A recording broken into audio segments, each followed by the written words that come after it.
السلام عليكم ورحمة الله متابعينا وطلابنا الأعزاء. بهذا الفيديو الجديد اللي بإذن الله راح نلخص أهم قرارات وزارة التربية وآخر الأخبار. متابعينا وطلابنا الأعزاء، بالنسبة لتعطيل الدوام الرسمي اليوم غدا الثلاثاء، فهنالك عدد كبير من المحافظات ومحافظات قادمة بإذن الله سوف تعطل الدوام.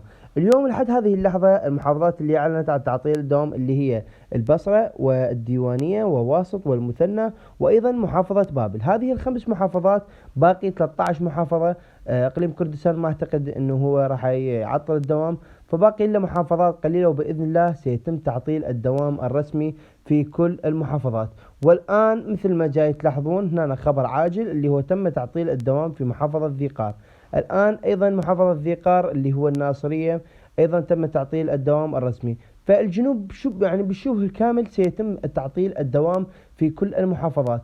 انتم كل اللي عليكم اشتركوا في قناتي استاذ حسين القريشي، هذا اللي اسمها مثل ما تلاحظون هنا بهذا الشكل، هذا اسم القناة وهذه الصورة الخاصة بها، او اذهبوا الى الرابط الخاص بها الموجود في خانة التعليقات او التعليق المثبت، اشتركوا بها وفعلوا الجرس حتى يصلكم كل ما هو جديد.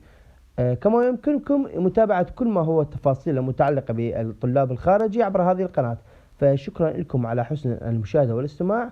إذا عندكم سؤال أو استفسار اترك لها في صندوق التعليقات وراح يتم الرد عليك بإذن الله فور إعلانه. تحياتي لكم، مع ألف سلامة، شكرا للجميع، مشاهدة ممتعة.